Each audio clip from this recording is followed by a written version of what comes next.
we want to give them space. So if they just want to sit, then they just sit. If they want someone to talk to, and I've heard many stories in the open homes of kids who, because they're in that setting, they open up and they talk in ways that they never would have sitting in a cubicle. Welcome to the Honestly Adoption Podcast, a show about adoption, foster care, advocacy, and becoming the best caregiver possible. Pull up a chair. We're glad you've joined us. Here are your hosts, Mike and Kristen Berry. Hey everybody, welcome back to the Honestly Adoption Podcast. We are so glad you have joined us, and this is Season 27, Episode 244. And if you've been following us, you know that we are in part 4, of our podcast series called Resources That Transform. We've been featuring some of our favorite resources, some highly impactful resources that help you become a better caregiver, but most importantly, help to transform this journey for children who, that's the primary focus right there. That is the primary focus. So we've been featuring some amazing resources. We kicked this series off a couple of weeks ago with our good friend Taria Rashan, talking about providing good hair care for your child. Man, that was an amazing episode. We followed up that with our good friend Curry Blanford from the Replanted Conference, talking about how that conference provides amazing refreshment and rejuvenation for us as caregivers. And then last week, Kristen and Nicole and myself talked about a few of our personal favorite resources. We called that our Oprah Winfrey episode because we just broke it down like, hey, here's a few of our favorite, just like Oprah does with her few of her favorite things, man. And it was fun. We had a good time. You can catch up on all those episodes by jumping over to honestlyadoption.com/podcast. They're all listed there. And today, we are excited to re-air an episode that we did just last year, early 2021, which actually seems like kind of a long time ago, if I'm being honest, like February 2021. That's like eons ago, right? A lot of life has happened since then.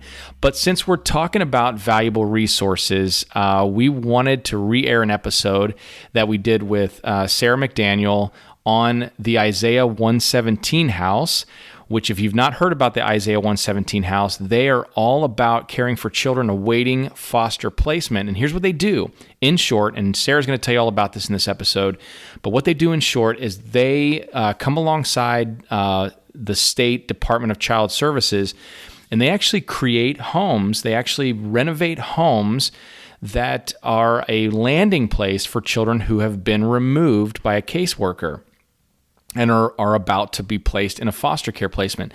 Because as you know, the protocol is typically case manager has to remove a child and they end up in kind of that bland, sterile foster care Department of Child Service office, and it's just not warm and welcoming in a really hard and traumatic and messy situation.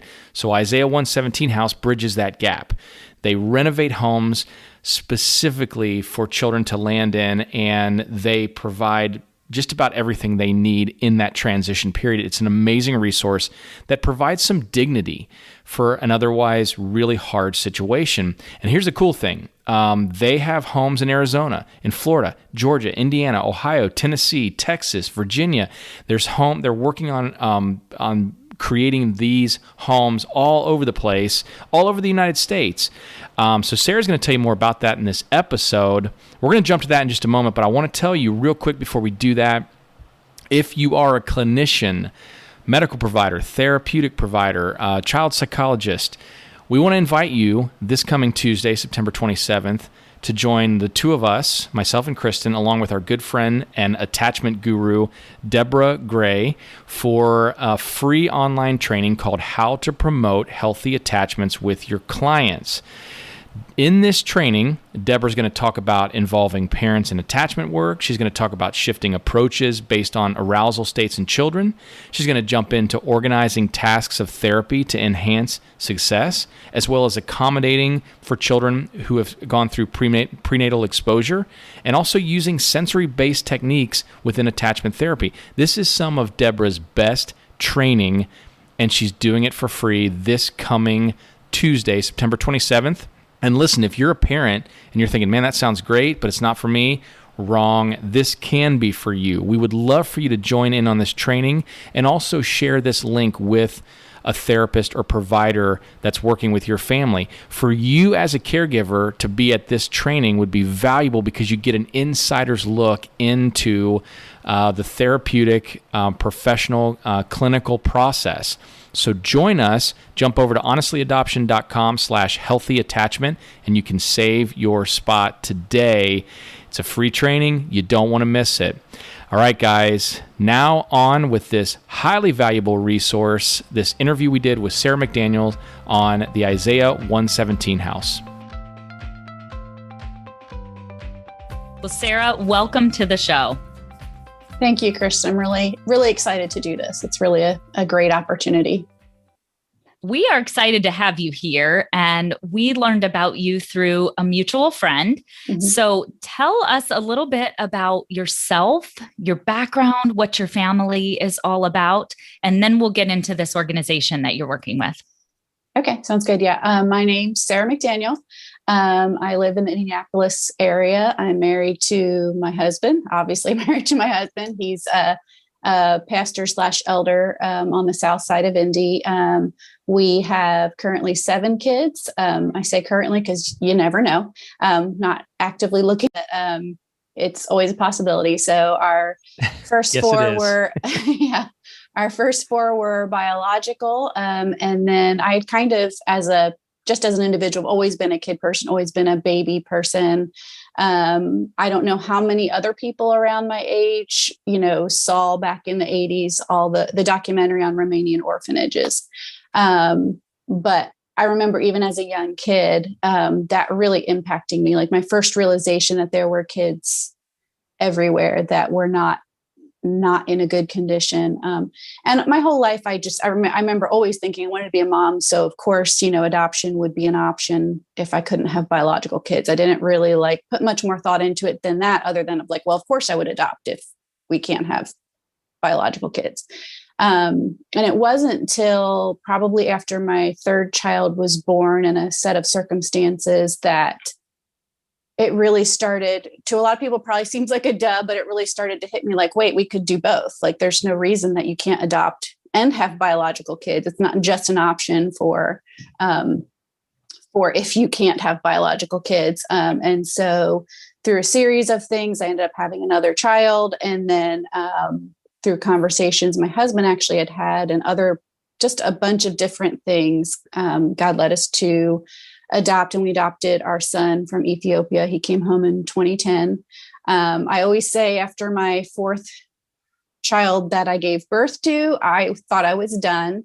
Then after my heart was open to adoption and the need around the world, and then we adopted our son, I knew I wasn't done, but didn't know what that would look like. So for years after that, there's anybody who's in this arena know there's always lots of transitions and new to learn about parenting when you're parenting a child who wasn't born to you.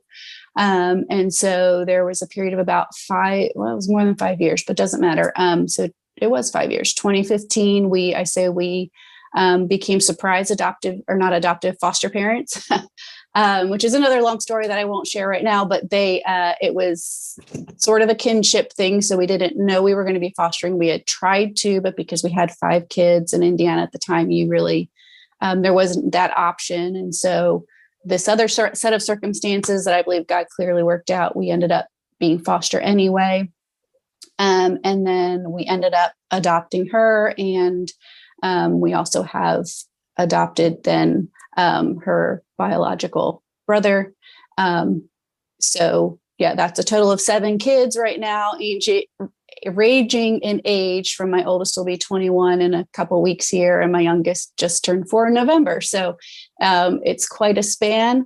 And I know people always tell you don't define yourself by that kind of a thing, but I do. I believe that's who I was called to be, is wife to my husband, mother to my kids, and all of that. But through all that, why that background really matters to me, to the story, is because through all that is how I just began to know so much more about the foster care system and what's going on there, and have such a burden for the kids and the people involved who are trying to help there. And that just is it. I've known, my husband and I have known for years that this is an area we would always be involved in, not knowing exactly what that'll look like. I don't think right now we need to be foster parents and bring more kids into our home, but that could be an option. I just know that we will be involved in this area. And especially with my kids being in the foster care system, as I went through all that process with them, met with all the providers, learned so much more about the ins and outs of everything. I, through that whole time, was constantly had in the back of my mind, what will this look like for me in the years to come? And so that's what brought me here, is this has kind of been an answer to that, at least for now. So. Yeah. What a cool story. I just love listening to people's stories, and how their families came to be. And, it's interesting because we have 8 children, all through adoption.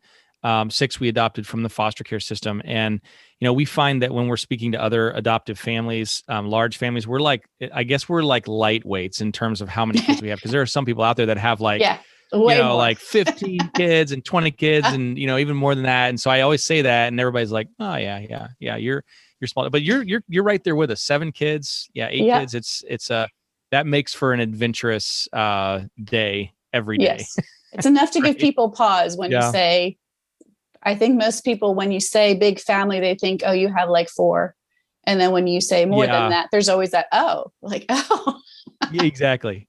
And that's when you're talking to somebody who may not be an adoptive parent or have a lot of familiarity with it, when they're like, oh, because anybody who's on the journey is like, oh yeah, well, that's typical. That's normal. Of course. Right? So yeah, of course. Yeah. So, and we're neighbors too. I love that you're in Indianapolis, you're in the Indiana area, because we interview people from all over the world. And this is super cool. It's been a while since we've interviewed somebody, a fellow Hoosier.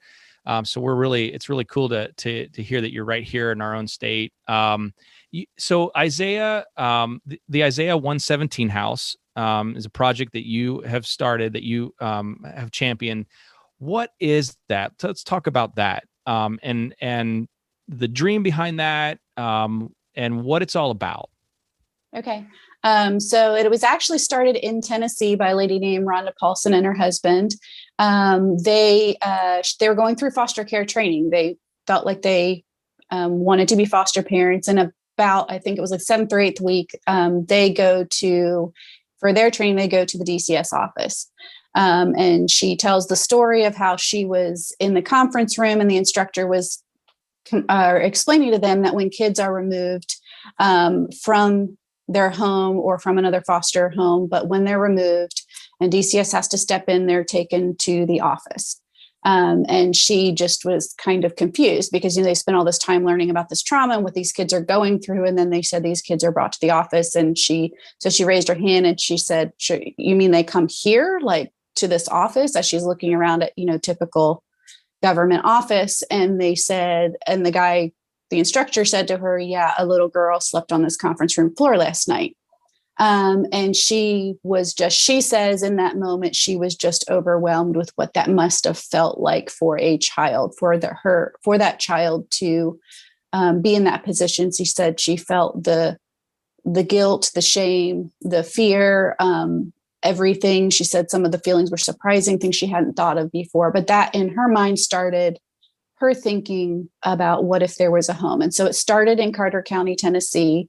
And it has expanded. All that to say, I am the expansion coordinator for Marion County, which basically just means we're trying to get one started here in Marion County for the kids here. So what Isaiah 117 house is it is a home, and our home will serve in the time from removal until placement, whatever that looks like, a few hours or several hours. What we will seek to do is to be basically a place where the child can go instead of going to an office, instead of sitting in a cubicle or a conference room. And so first part of our mission is to support the children, obviously. So when they come to those doors, there will be trained, background checked, trauma-informed volunteers there I kind of equate it to the stereotypical grandmother, to be there just for that child.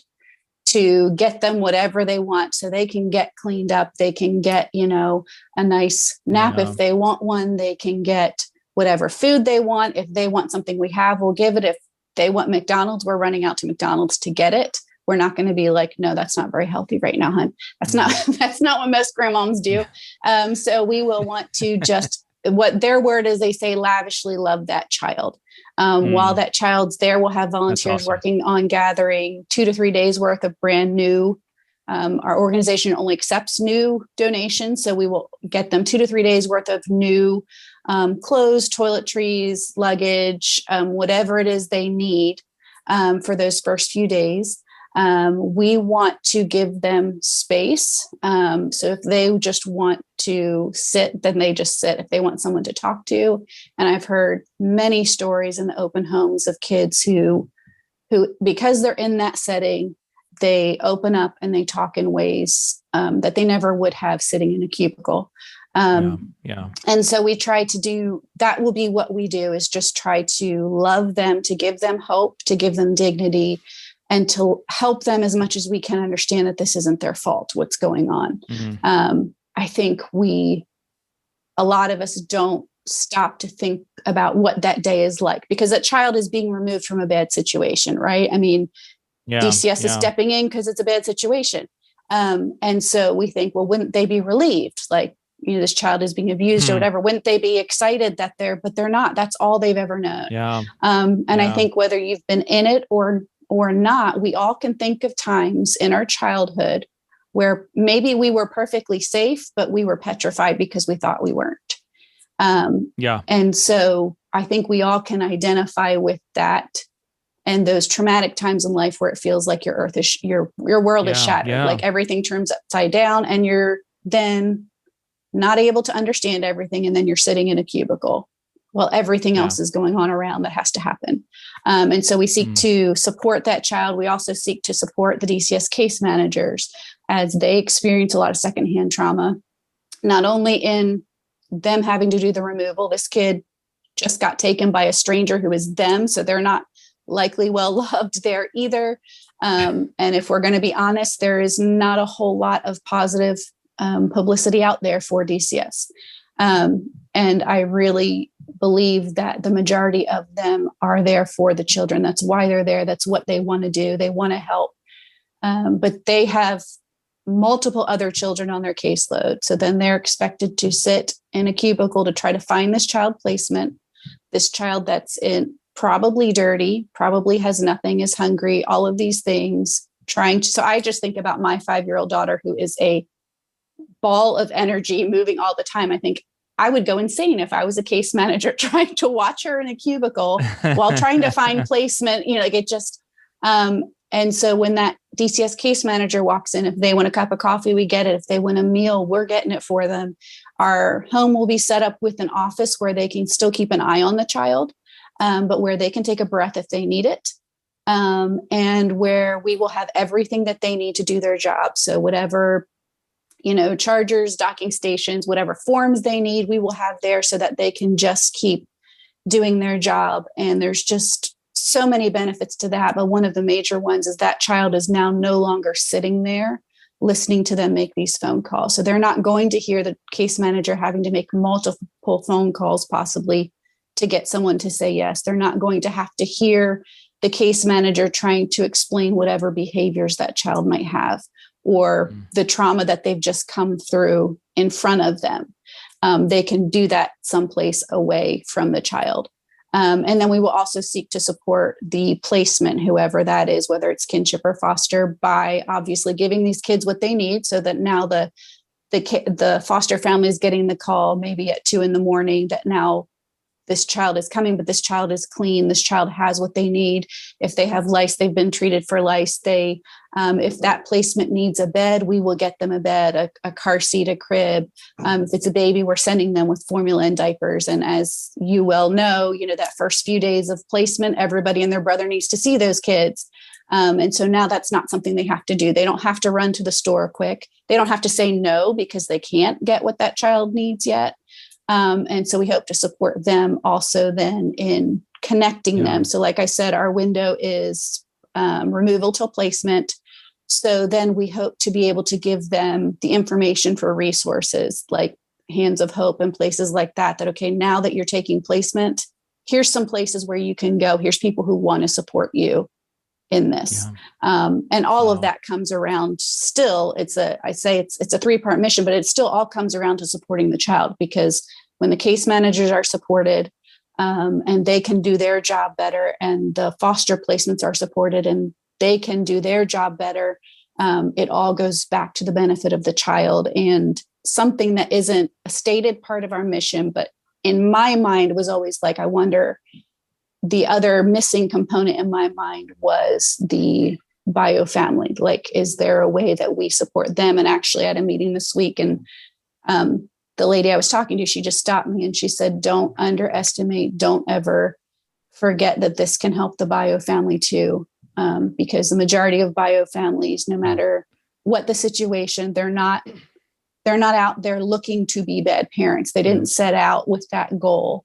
And so for them to know that their child would be going someplace like this and being loved and being cared for, we hope would be a positive thing for them as well, in helping them with the ultimate goal, which would be reunification. So, yeah.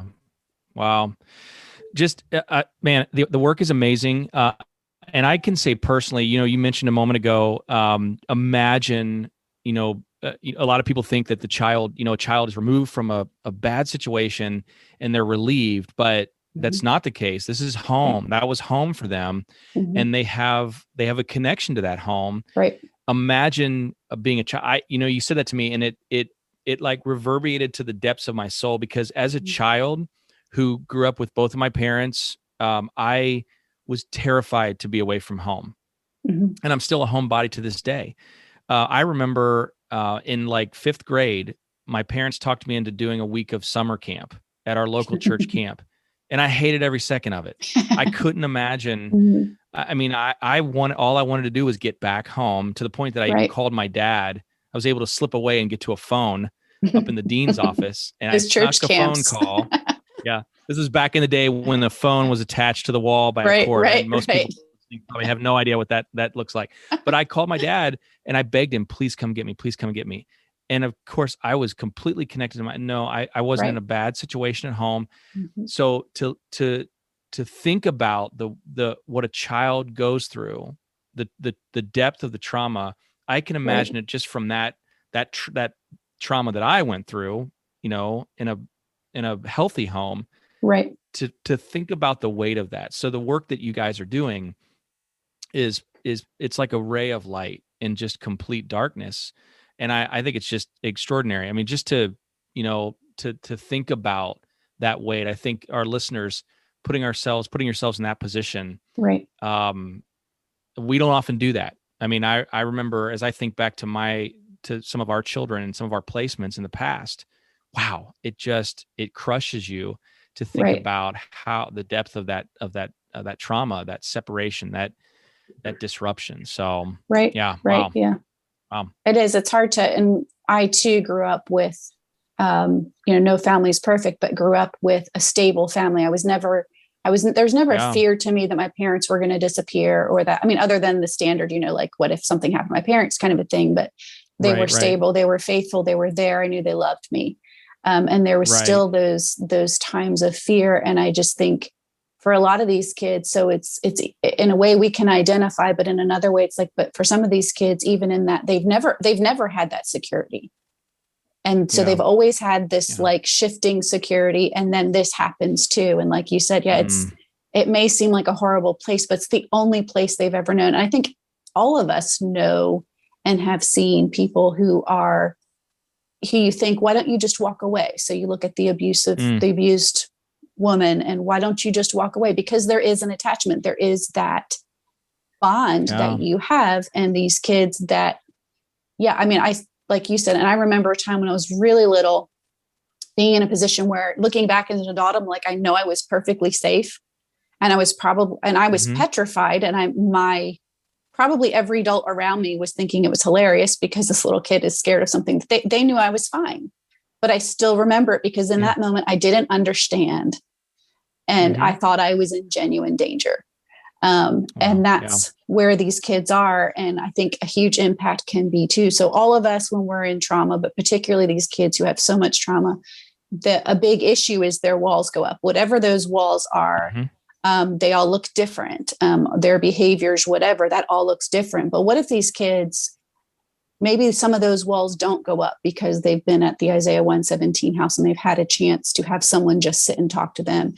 And what if that eases the transition into the foster home? What if that allows for them to be able to begin healing sooner, quicker? What if that allows for them to be able to, for that foster placement, maybe not to disrupt, because maybe some of these behaviors and some of those walls haven't gone up. We don't know what all those effects will be, but I love this organization, and I love thinking about what the ripple effect could continue to be for these kids as they go on. One of the hashtags we use, which is my favorite, is changing the way foster care begins. And that really is what we're looking to do, is help them. So we can't stop them having to walk on this journey. And there are a lot of people out there trying to help on that end, and that work needs to be done. What we are doing is saying, okay, now that you're here, let us help you start this out with hope and dignity. You just think about, let's just say like a 12, 13, 14-year-old boy or girl, and imagine the difference of them being able to walk into this new environment clean and in clothes that they like, how that can lift their spirits and how they walk into that home rather than walking in there dirty and ashamed and embarrassed for something that's not their fault. I love that you focus so much on the word dignity. And I love that you're focusing on the idea of supporting all sides of the foster care system, that biological parents and children and caseworkers and foster families need to be supported. I know we have seen the effect in our own home, in our own community, of a system that is not concerned with dignity, that is, often losing some opportunity, falling through the cracks. Just a lot of what you described, we have seen firsthand. That children, oh gosh, we picked one child up, a little boy in a pink sleeper. And when we got there, the caseworker apologized and said, I just didn't have anything else in the office. So those kind of moments, or the, racing over to a friend's house to borrow a car seat to get to the office to get the child in the pink sleeper. So we know kind of what that looks like when things are falling through the cracks. And I love the shift of narrative to say, what if, in the midst of something really difficult, because you're right. If we can prevent kids from coming into the foster care system, let's do it. If that support can happen, let's do it. But let's also be really realistic about the fact that sometimes this is going to happen. Yeah. And once it does, we could potentially have this different impact instead of the next, 20 or 30 years. We talk about that one time that the baby had to be in the pink sleeper. What if that was a non-issue? What if the child was in a clean sleeper, in a clean car seat, in a clean diaper? I really love that shift of perspective, knowing that that's not what has existed. Right. When you're talking about a program like this, how is something like this funded? Okay. So all the houses that are, and we will be completely community supported, funded. We're not an organization that's like, and I don't know what you would call it, but we're not like contracted. So DCS doesn't need a referral or anything like that. They don't need a referral to bring the child. They don't need a referral to take any of the stuff. So if they need a car seat, because we're not government related, we can just hand them the car seat. They don't have to jump through all the hoops. And so that is a huge issue, which is why I'm so excited to be on your guys' podcast, but because it's a huge issue, is raising awareness. That's what that's what has to happen, because everywhere I go, and anyone I say this to, the number of times I hear, oh, I didn't know that, or no, I never thought about that. Like I never thought about what that would feel like for a child, or I didn't know what happened to a child on removal day. And the support is there. And I believe the support will continue to be there if people know. And obviously, this past year of crazy, there's not been a lot of opportunities to do the traditional awareness raising, to get out and that kind of a thing. So we are technically, in our expansion, we are in the awareness raising portion of it, where we're just focusing on, I mean, we're not saying no. If someone sends a check, we're not going to send it back, because we're going to need money to run. We're going to need money to get this up and going. We're going to need money. We're going to need people who are truly invested to staying involved, because we don't want this to be a flash in the pan where we come in and great, we helped for 2 or 3 years and then we're gone.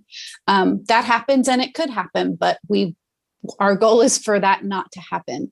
And so we actually have coming up in April 20th. On April 20th is our first official fundraiser, which is a lunch and a dinner. And that'll be the first time where we're officially like, okay, we're inviting you because we would like you to contribute financially to keeping us supported. And so it will have to be continually. We'll have a grant writer and things like that are involved, but there will be constant, working for community awareness, working for community support. But that's, to me, the beauty of it. It is a community organization, not only in the finances, but each house is majority run by volunteers. Each house has a program coordinator that's paid, maybe 2, depending on what they need. But the majority of the people are volunteers. So that means they are invested because they're working. And it doesn't always have to be volunteers that work with the children. We're going to need volunteers there with the children, but it's a house. So we're going to need people to find the house, to renovate the house, to when the house is up and running, we're going to need people to help fix the roof, help fix the water heater, mow, clean. There's just so many opportunities for community to come in and be involved. And we all know that, yes, the finances need to be there, and that's great, but people who are actually invested because they're using their hands and they're getting in there, those are the people I believe that are going to stick around, and they're going to see the difference that it's making. It will be completely community supported.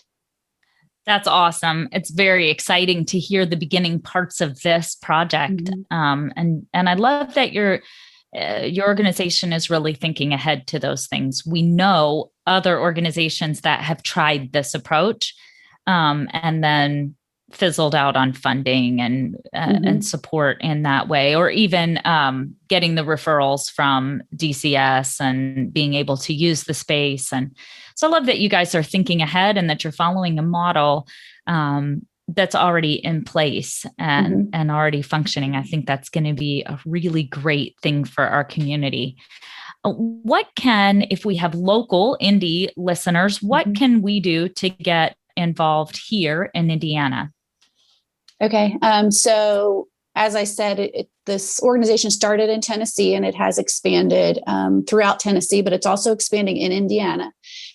So we have an expansion in Marion County. There's also an expansion started in Boone County that's going to service also Hendricks and Montgomery County. There's one open home in Indiana so far, and that's in Vanderburgh County and Evansville. There's also one in Knox County that's getting ready to open. And we have kickoffs for expansion happening next month in Spencer Perry, which are 2 counties that are going to be together, and then in Tippecanoe. So it is spreading throughout Indiana. So any of those in Indiana, I'd say if you're anywhere near any of those, they would love for you to be involved, donating your time, donating your finances, depending what stage they're at. And any of those, email me, I can get you the connections there, or you can go to the website and the connections are there for whoever is in charge at each of those locations. If there's not an open home or an expansion in your county and you think this is something you want to do, reach out on the website. And they have a whole process you can go through, but that's how these expansions get started. Is somebody reaches out from the community, says, I want this for my community, and they work you through to see if that's going to work. And then that's how the expansion starts. So if you want it for your community and there's not one there, I'd say reach out and get one started. As far as for us locally in Marion County, like I said, raising awareness is huge. We need people to know. So if you're hearing this and you're excited about it, tell people about it. If you have connections of people, email me with the connections and we'll reach out and introduce what we're doing. If you have connections for a home, I joke, but we're going to need a home. So if you have a home sitting around that you're like, hey, I'd like to get rid of this home, hey, we'll take the donation of a house. So whatever you think, whatever you could see that could be a help. We actually have, and we'll have various things going on. So connect with us through Facebook and find out what's going on different. We have a bunch of different ways that you can be involved there. We have they're doing community-wide hot chocolate stand in a couple weeks, where you just have to go out in your yard or at a business where and try to raise awareness that way, selling hot chocolate. Yes, but talking to people, an opportunity to tell them about this, to say, do you know this is what happens to kids on removal day? And do you know what Isaiah 117 is and how we could make a difference for our community? We have expansion meetings right now up through May. We'll be having expansion meetings first Sunday of every month, except for April because of Easter will be the second Sunday. We meet at Emmanuel Church, Garfield Park campus, 6:30 to 7:30. It's always an hour. And that's a great way to get involved as well. Or coming to our fundraising lunch or dinner. There's no cost to come at all. Just come knowing we will be talking to you about money, but there's no required giving or minimum to come or be there. It's a great opportunity. Rhonda Paulson, who's the founder, she'll actually be up for that to share as well. She's an awesome lady, awesome storyteller. Better to hear the story of the house and how it started from her. But there will continually be opportunities, especially as we get going, when we do get a home and renovating. And then there will be opportunities to volunteer, to be trained, to be, the one in the house loving those kids, opportunities for donating gift cards, doing drives for pajamas, whatever it is. There will always be ways for the community to be involved. And so I'd say get connected on Facebook, connect to me through email. You can get on the website and sign up for our monthly newsletter. And that would be the best way to kind of know what, specifics, obviously awareness, but that to a lot of people seems vague. Like, so I'm just talking, that's all you need me to do. But we need people to tell people. Yeah. Yeah. One of the cool things about this show and something that we're super grateful for is that in the 6 years that this show has been around, we have about 30,000 listeners a month from 50 different countries around the world. Wow. And so obviously someone in Australia is probably not going to be able to come to a meeting, right, in Indianapolis. That would be awesome if you did. Right. Come on over, right? As long as there's no COVID restrictions, come on over. But I will say this, and for those of you listening all around the world right now, who have either sat and wondered, what can I do? What can I do that's more than what I'm already doing? Well, this is your opportunity.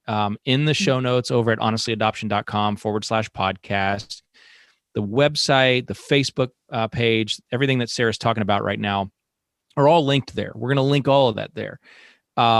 So where you're sitting right now in New Zealand or the UK or Australia or Canada or somewhere else in the United States, this is how you can take part. Yes, give your money to support this work, because it's spreading. As you just said, Sarah, it's in Tennessee, it's moving up into Indiana. This is the ray of light that foster care needs. What Isaiah 117 is doing. So you have that opportunity. We're putting that call out right now. There's, like I said, upwards of 30,000 of you guys, listeners out there every single month. So jump onto their site and give and support and donate. Maybe it's not financial. Maybe it's, like you were saying, a gift card or some other means. But you guys, Sarah, you're the one that can tell them what to do, like when they get there, right? So they jump to the site and there are means. So this is just an amazing opportunity to, So let's to list. get involved. Yeah. Oh yeah. Go ahead. List it off. Okay. Let's list the sites. Where can people find you? Okay, so there's a main website, which is www.isaiah117house, the numbers 117house.com. On there, you can read about the story. There's merchandise you can buy. There is a link to sign up for a newsletter. There's a link to donate. When you sign up for the newsletter or you donate, you can sign up to general. You can donate to the general fund, or you can donate to a specific county. That's your choice how you want to do that. I will say we have kickoffs now expanding into Lynchburg, Virginia, and Duval County, Florida. Nice. So we're spreading into some other states. About a year ago, it was March 9th, actually, was the day. There's a Facebook show called Returning the Favor by Mike Rowe. He hosted it. Facebook actually just dropped them, unfortunately, so it won't be continuing, but they did a show on Isaiah 117 House that aired last March. And so they had, I don't know, somewhere in the millions of viewers. And so that really expanded. I think they said 35 states and 2 other countries reached out. So like you said, if you're in another country or you're in a state where it isn't yet, I don't know. I don't know how this organization is going to go, whether they'll ever be able to be international. But here's the thing, you could still do this in your community. It wouldn't have to be, in my mind, an official Isaiah 117 house. If there's one there, I'd say, yes, get on board, find them, get on the website, find them, connect to me, and I can get you connected, and they would love the support. But if it's not in your community, really think about whether you can bring it to your community, whether it's an Isaiah 117 house or just using that same model in your community in another country or in another state. It really isn't about, in a sense, it's not about spreading Isaiah 117 house. It's about stepping in for kids in this time period. So if you can do that, do that. And yes, we need the finances so you can step in. If you're, in a business or a corporation, that there's a way that you could help out, step in there. Ashley Furniture actually has stepped up in Vanderburgh County, and every bed they have needed for a placement these past, I guess they've been open about 6 months. They have supplied that, the bed, the bedding, everything. And so they've also reached out this year, actually corporate, and they're donating over 300 beds to Isaiah 117 House for this next year. They've committed to that. So there's ways that corporations can get involved in being in there as well. So yes, the website, get on there, and I would love for you to contact me personally wherever you are, and I can get you connected. Like I said, whether that'll be for an official Isaiah 117 house or just learning how to step in this time for these kids. It's just such an important time, and I believe could have such a big ripple effect on the foster care system, but on the community in general. If this is one more time where maybe we can step in for some of these kids and break the cycle, help them to see what real love is, help them to see that there is something different than what they've known. For some kids, they know that. For some kids, they don't. And anybody who's listening, who's been in this, knows that that's part of the battle, is just breaking the cycle of what a lot of these people have grown up in, and they do what they know. So yeah, connect with me. I don't know if that was as clear as you were wanting, Kristen, but that's perfect. That's perfect. I'm so excited about this organization. You did a lovely job explaining it. I think most of our listeners are listening in and thinking, yes, I wish that this existed. I wish this existed in my community when I was a foster parent or when I was in the foster care system. So I think this is going to be such a beautiful thing and a step in the right direction to creating this transition during a really difficult time. So I am actually going to transition now, because we have always asked a question about the person that we're interviewing just for fun, but our son let us know that our questions were lame. And so it's true. And he's right. So we in the Berry family are constantly playing this game of would you rather or fun fact questions. And so these are the two that I have for you before we close out this interview. Sounds good. The first one is this: if you had one superpower, what would it be?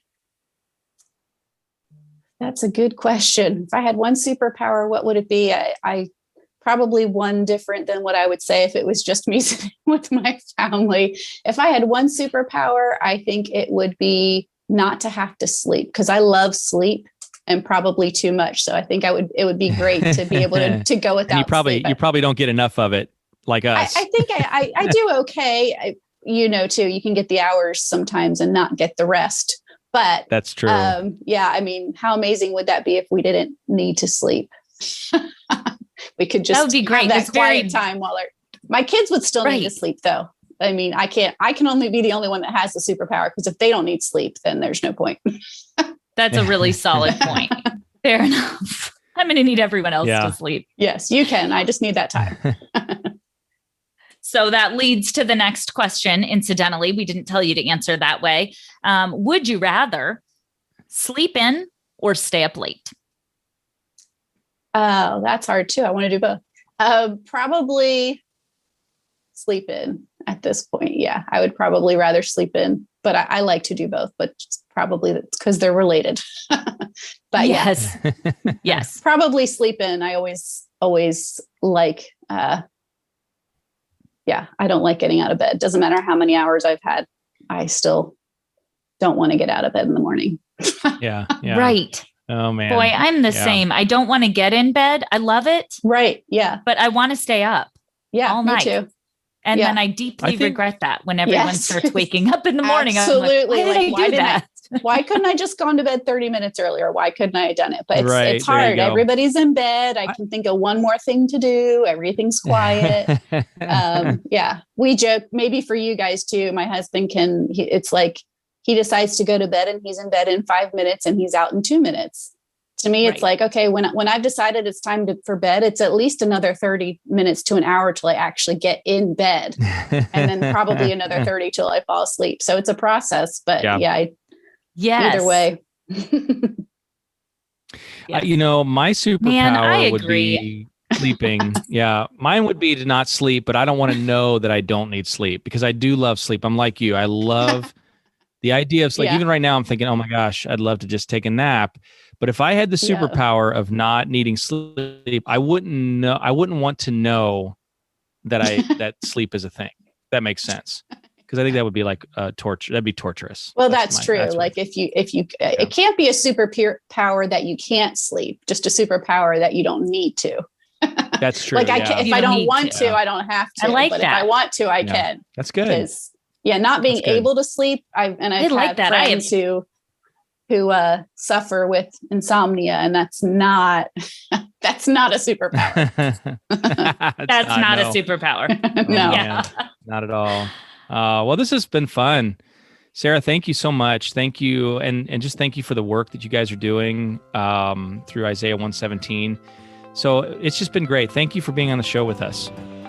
Thank you for listening to the Honestly Adoption Podcast, a resource courtesy of the Honestly Adoption Company. To learn more about us, visit www.honestlyadoption.com.